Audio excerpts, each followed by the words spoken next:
Συνεχίζουμε με τον συνάδελφο κύριο Θανάση Θεοφιλόπουλο.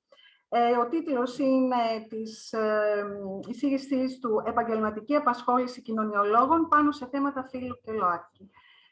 Κύριε Θεοφιλόπουλε, είμαστε όλοι και όλες αυτιά. Καλησπέρα σε όλους, σε όλες και σε όλα. Ευχαριστώ πάρα πολύ τους διοργανωτές φορείς για την πολύ ευγενική πρόσκληση και ειδικότερα και το παράρτημα του Συλλόγου Ελλήνων Κοινωνιολόγων της Θεσσαλονίκης. Συγχαρητήρια, πολλά συγχαρητήρια και για τη διοργάνωση. Θα ήθελα επίσης να ευχαριστήσω θερμά για την κατανόηση, γιατί θα πρέπει να αποχωρήσω άμεσα, επειδή παρακολουθώ ένα μεταπτυχιακό πρόγραμμα και στις 6 ώρα έχω μάθημα, οπότε θα πρέπει να φύγω άμεσα. Ευτυχώς όμως, από ό,τι βλέπω, μαγνητοσκοπείται η εκδήλωση, οπότε θεωρώ ότι αυτό είναι πάρα πολύ θετικό και για μένα και για όλα τα άτομα τα οποία δεν θα μπορούσαν να είναι σήμερα εδώ, γιατί είναι μια πάρα πολύ σημαντική η σημερινή εκδήλωση και είναι πάρα πολύ σημαντική γιατί συνεχώς, μεταξύ άλλων, συναντάμε συνέχεια νέους αποφύτους, νέες αποφύτες, νέους συναδέλφους και συναδέλφισες, οι οποίοι τελειώνοντας το πανεπιστήμιο λένε και τώρα τι και μετά τι. Επομένως, αυτό θα μοιραστώ λίγα πράγματα όσον αφορά την δική μου προσωπική εμπειρία. Ξεκινώντας, έχω μοιραστεί την οθόνη μου, θέλω να πιστεύω ότι βλέπετε ήδη την παρουσίασή μου. Τώρα, όπως βλέπετε ήδη, είμαι κοινωνιολόγος, έχω τελειώσει 2 μεταπτυχιακά προγράμματα στο Πάντιο Πανεπιστήμιο και στο Χαροκόπιο Πανεπιστήμιο. Εργάζομαι στο Κέντρο Ερευνών για θέματα ισότητας ως ένας από τους επιστημονικούς επόπτες και επόπτριες των δομών του δικτύου της Γενικής Γραμματείας Δημογραφικής, Οικογενειακής, Πολιτικής και Ισότητας των Φύλων για επιζώσες έμφυλης βίας. Παράλληλα, εργάζομαι ως εξωτερικός επιστημονικός συνεργάτης και στο Πάντιο Πανεπιστήμιο και στην ΑΜΚΕ σύμπλεξης, μια ανθρωπιστική οργάνωση, ενώ είμαι και μέλος της πρώτης Επιτροπής Ισότητας των Φύλων και Καταπολέμησης των Διακρίσεων του Χαροκοπίου Πανεπιστημίου. Φαντάζομαι προχώρησε στο επόμενο slide η παρουσίασή μου. Ποιες είναι λοιπόν οι επαγγελματικές... Όχι. Κύριε Θεοφιλόπουλε, όχι. Έχει παγώσει στο πρώτο. Ναι, είναι στην πρώτη σελίδα. Ωραία. Ναι. Μπορούμε να Τώρα. Ναι. Ωραία, τέλεια. Θα δούμε λοιπόν κάποια ενδεικτικά παραδείγματα επαγγελματικών διεξόδων κοινωνιολόγων πάνω σε θέματα φύλου και ΛΟΑΤΚΙ και από την προσωπική μου εμπειρία και από την εμπειρία πολλών άλλων συναδέλφων και συναδελφισών. Τι μπορεί λοιπόν να κάνει μία κοινωνιολόγος που θέλει να ασχοληθεί με αυτά τα θέματα, πού πρακτικά θα μπορεί να εργαστεί μετά το πανεπιστήμιο, μετά την ολοκλήρωση των σπουδών του. Ένα πολύ τυπικό παράδειγμα επαγγελματικής διεξόδου είναι το πεδίο της έρευνας, όπου μπορεί να εργαστεί ως ερευνητής-ερευνήτριας σε διάφορα έργα, σε project πάνω σε θέματα φύλου, είτε ως διοικητικό επιστημονικό στέλεχος διευθύνσεων στη Γενική Γραμματεία Δημογραφικής, Οικογενειακής, Πολιτικής και Ισότητας των Φύλων. Αυτή τη στιγμή υπάρχουν στη Γενική Γραμματεία κοινωνικοί επιστήμονες και συγκεκριμένα και κοινωνιολόγοι που ασχολούνται με αυτά τα ζητήματα. Επίσης, ως ερευνητής πάνω σε ερευνητικά έργα με αντικείμενο διάφορες μορφές έμφυλης βίας, έμφυλων διακρίσεων και ούτω καθεξής, σε επιστημονικά έρευνα, ερευνητικά κέντρα. Μερικά παραδείγματα είναι το Εθνικό Κέντρο Κοινωνικών Ερευνών, το οποίο μάλιστα μόλις ξεκίνησε και μια μεγάλη πανελλαδική επιστημονική έρευνα για λογαριασμό της Eurostat όσον αφορά την έμφυλη βία στην Ελλάδα. Φυσικά το Κέντρο Ερευνών για θέματα ισότητας, που έχει πάρα πολύ μεγάλη ερευνητική εμπειρία και έχει απασχολήσει και απασχολεί πάρα πολλούς κοινωνικούς επιστήμονες και συγκεκριμένα κοινωνιολόγους. Ακόμα και το Κέντρο Μελετών Ασφαλείας, ένα κλασικό παράδειγμα είναι το πολύ μεγάλο έργο Αριάδνη για την έμφυλη ενδοοικογενειακή βία. Επίσης, κοινωνιολόγοι, συνάδελφοι κοινωνιολόγοι μπορούν να εργαστούν ως ερευνητές πάνω σε θέματα φύλου ή ΛΟΑΤΚΙ, αλλά και ως εκπαιδευτές, εκπαιδεύτριες ενηλίκων επαγγελματιών πάνω σε αυτά τα θέματα, υπεύθυνοι δράσεων συνηγορίας, στελέχη υποδοχή, στήριξη επιζωσών έμφυλης βίας κλπ. Πάνω σε σχετικά θέματα, σε διάφορες μη κυβερνητικές οργανώσεις. Κάποια ενδεικτικά παραδείγματα είναι το ΚΜΟΠ, η Σύμπλεξη, η Ιδιωτήμα, η Women on Top. Υπάρχουν πάρα πολλές οργανώσεις, φορείς της κοινωνίας των πολιτών στην Ελλάδα που ασχολούνται με θέματα φύλου και ΛΟΑΤΚΙ και τρέχουν πάρα πολλά προγράμματα, μεταξύ των οποίων και σε προσφυγικές δομές. Υπάρχουν ανάγκες για κοινωνικούς επιστήμονες και κοινωνιολόγους πάνω σε αυτά τα θέματα. Επίσης, στο επόμενο slide, επίσης μπορούν να εργαστούν ως ειδικοί επιστήμονες, επιστημόνισσες, συγκεκριμένα ερευνήτρες υποθέσεων στο συνήγορο του πολίτη, για παράδειγμα στον κύκλο ίσης μεταχείρισης, που ασχολείται με ζητήματα έμφυλων διακρίσεων. Φυσικά ως επιστημονικοί επόπτες δομών του δικτύου της Γενικής Γραμματείας ή ως μέλη της αντίστοιχης ομάδας επιστημονικού συντονισμού στο Κέντρο Ερευνών για θέματα ισότητας. Αυτή τη στιγμή εγώ είμαι κοινωνιολόγος, είμαι ένας από τους επιστημονικούς επόπτες και επίσης συνάδελφοι κοινωνιολόγοι είναι μέλη και στην αντίστοιχη ομάδα επιστημονικού συντονισμού. Επίσης, κοινωνιολόγοι μπορούν να εργαστούν και ως σύμβουλοι υποδοχής και εργασιακοί σύμβουλοι με την οπτική του φύλου.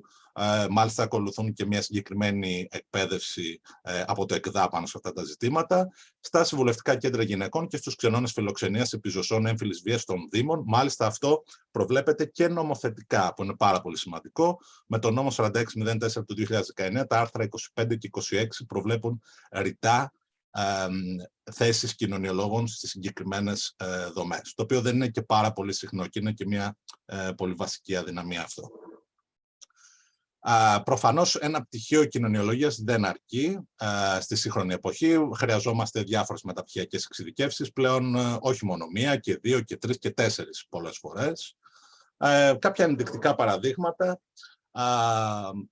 Θέλω να πιστεύω ότι προχωράει η παρουσίασή μου. Κάποια ενδεικτικά παραδείγματα τέτοιων μεταπτυχιακών προγραμμάτων στην Ελλάδα και στο εξωτερικό προφανώς είναι τα θέματα φύλου, gender studies, τα οποία δυστυχώς δέχονται και κάποιες επιθέσεις και σε διάφορες ευρωπαϊκές χώρες για διάφορους ιδεολογικούς πολιτισμικούς λόγους. Ένα ενδεικτικό παράδειγμα είναι ότι οι gender studies δέχονται πολύ μεγάλη επίθεση αυτή τη στιγμή, τα τελευταία μάλλον χρόνια, και στην Ουγγαρία και στην Πολωνία, γιατί θεωρούν ότι προπαγανδίζουν τέλος πάντων ΛΟΑΤΚΙ ζητήματα, αλλά αυτό είναι μια άλλη μεγάλη συζήτηση, καλύτερα να μην την πιάσουμε τώρα. Σε θέματα φύλου, για την ανάπτυξη ενίσχυση μιας φεμινιστικής κοινωνιολογικής φαντασίας, προφανώς. Υπάρχουν όμως κοινωνιολόγοι με εξειδίκευση στην επιστήμη της εγκληματολογίας, με ιδιαίτερη έμφαση σε ζητήματα έμφυλης ενδοοικογενειακής βίας, τα μισογενικά εγκλήματα μίσους, τις γυναικοκτονίες και το καθεξής, αλλά και κοινωνιολόγοι με μεταπτυχιακές εξειδικεύσεις σε ζητήματα διακρίσεων, ανθρωπίνων δικαιωμάτων και κοινωνικού αποκλεισμού, δηλαδή που δίνουν μια ιδιαίτερη έμφαση σε ζητήματα της έμφυλης ανισότητας, της ομό-τρανς αμφιιντερφοβίας, του στίγματος, των ανθρωπίνων δικαιωμάτων, το ΛΟΑΤΚΙ, την κοινωνική επανένταξη επιζωσών έμφυλης βίας και ΛΟΑΤΚΙ επιζώντων εγκλημάτων μίσους και ούτω καθεξής. Κάποιες παρόμοιες θεματικές μπορούμε να συναντάμε σε διάφορα μεταπτυχιακά προγράμματα, δηλαδή και σε ένα μεταπτυχιακό για θέματα φύλου και σε ένα μεταπτυχιακό για θέματα ανθρωπίνων δικαιωμάτων, αλλά και σε ένα μεταπτυχιακό εγκληματολογίας. Αυτές είναι κάποιες ενδεικτικές μόνο εξειδικεύσεις. Αυτή τη στιγμή έχουμε, ας πούμε, και στο Κέντρο Ερευνών για θέματα ισότητας, έχουμε και αρκετούς κοινωνικούς επιστήμονες ή συγκεκριμένα κοινωνιολόγους με μεταπτυχιακή εξειδίκευση σε θέματα είτε φύλου είτε σε θέματα εγκληματολογίας. Κάποιες προτάσεις για την βελτίωση της πρόσβασης τελειοφύτων και νέων αποφύτων στην αγορά εργασίας, ειδικά όσον αφορά την κοινωνιολογία. Το πρώτο που θεωρώ ότι πρέπει να γίνει είναι μια ποιοτική αναβάθμιση του κουρίκουλα των τμήματων, συγκεκριμένα μια επικαιροποίηση του κουρίκουλου με σύγχρονα θέματα, με σύγχρονα φαινόμενα, με σύγχρονα ζητήματα της σύγχρονης εποχής. Ο τερματισμός μιας νοοτροπίας στεχνής αποστήθησης της θεωρίας, της κοινωνικής θεωρίας, αλλά προώθηση μιας δημιουργικής γνωριμίας με αυτήν μέσω μιας πρακτικής εφαρμογής άσκησης της για την ερμηνεία και κατανόηση κοινωνικών σχέσεων και φαινομένων. Η κοινωνική θεωρία και η κλασική κοινωνική θεωρία και η σύγχρονη κοινωνική θεωρία είναι πάρα πολύ ζωντανές και μέσα από το πρίσμα τους μπορούμε να δούμε διάφορα φαινόμενα, θεσμούς, κοινωνικές σχέσεις. Μια πολύ μεγαλύτερη έμφαση στην έρευνα. Προτείνονται υποχρεωτικές εργασίες μικρής έκτασης για την εξοικείωση των φοιτητών-φοιτητριών με όλες τις κοινωνιολογικές μεθόδους έρευνας, ποσοτικής και ποιοτικής, και υποχρεωτική εκπόνηση πτυχιακής εργασίας. Δηλαδή, οι κοινωνιολόγοι κατά τη διάρκεια των σπουδών τους, όσο το δυνατόν, να έχουν αποκτήσει μια μεγαλύτερη επαφή με τις διάφορες ερευνητικές μεθόδους, γιατί θα τους χρειαστούν και στην πορεία. Φυσικά, πολύ αναγκαία θεωρώ μια υποχρεωτική πρακτική άσκηση.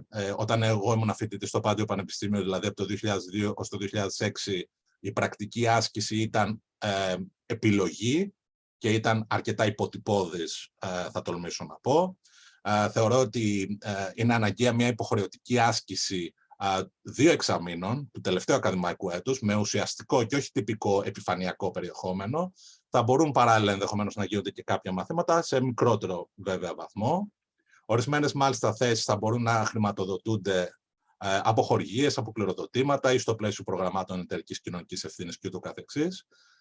Και ποιος θα είναι ο σκοπός? Η απόκτηση μιας αρχικής επαγγελματικής εμπειρίας. Όλοι οι κοινωνιολόγοι το έχουμε αντιμετωπίσει λιγότερο ή περισσότερο αυτό. Είχαμε πάντα μεγάλο πρόβλημα πώς, ποιος θα με προσλάβει, στέλνω βιογραφικά παντού, δεν μου απαντάει κανένας, όλοι ζητούν εμπειρία, πώς θα καταφέρω την είσοδό μου στην αγορά εργασίας. Θεωρώ ότι αυτό εν μέρη μόνο μπορεί να λυθεί εάν το πανεπιστήμιο ενεργοποιηθεί, ώστε οι φοιτητές του, οι τελειόφοιτοι τουλάχιστον, να αποκτούν κάποια πρώτη γεύση του σύγχρονου εργασιακού περιβάλλοντος. Και φυσικά η ανάγκη ενίσχυσης και περαιτέρω ενεργοποίησης των γραφείων διασύνδεσης των πανεπιστημίων.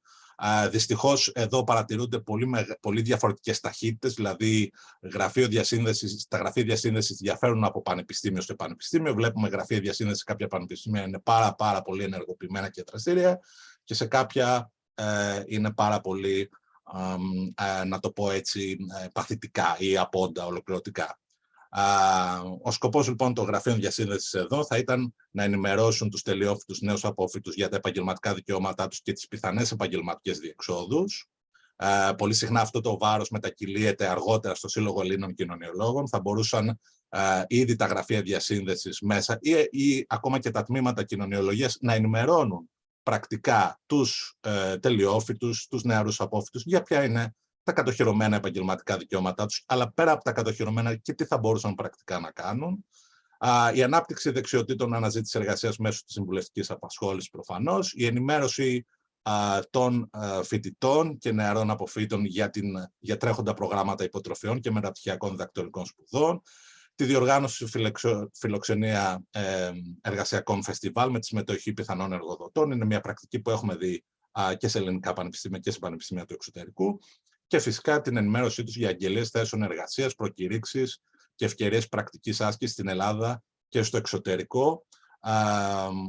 Όταν λέμε εξωτερικό, μπορούμε ενδεχομένως ακόμα και σε όργανα της Ευρωπαϊκής Ένωσης βγαίνουν συχνά πάρα πολλές προκηρύξεις που δίνουν την ευκαιρία σε νεαρούς αποφοίτους πανεπιστημίων σε διάφορες ειδικότητες, μεταξύ των οποίων και στις κοινωνικές επιστήμες, να αποκτήσουν μια πρώτη εργασιακή εμπειρία μέσω μιας έμμυστης πρακτικής άσκησης σε διάφορα ευρωπαϊκά όργανα, σε επιτροπές της Ευρωπαϊκής Ένωσης, στο Ευρωκοινοβούλιο, σε διάφορους άλλους ευρωπαϊκούς οργανισμούς και ούτω καθεξής. Είναι και αυτό μια διέξοδος. Κύριε Θεοφιλόπουλε, σιγά σιγά... Κλείνω. Αυτά από μένα για σήμερα.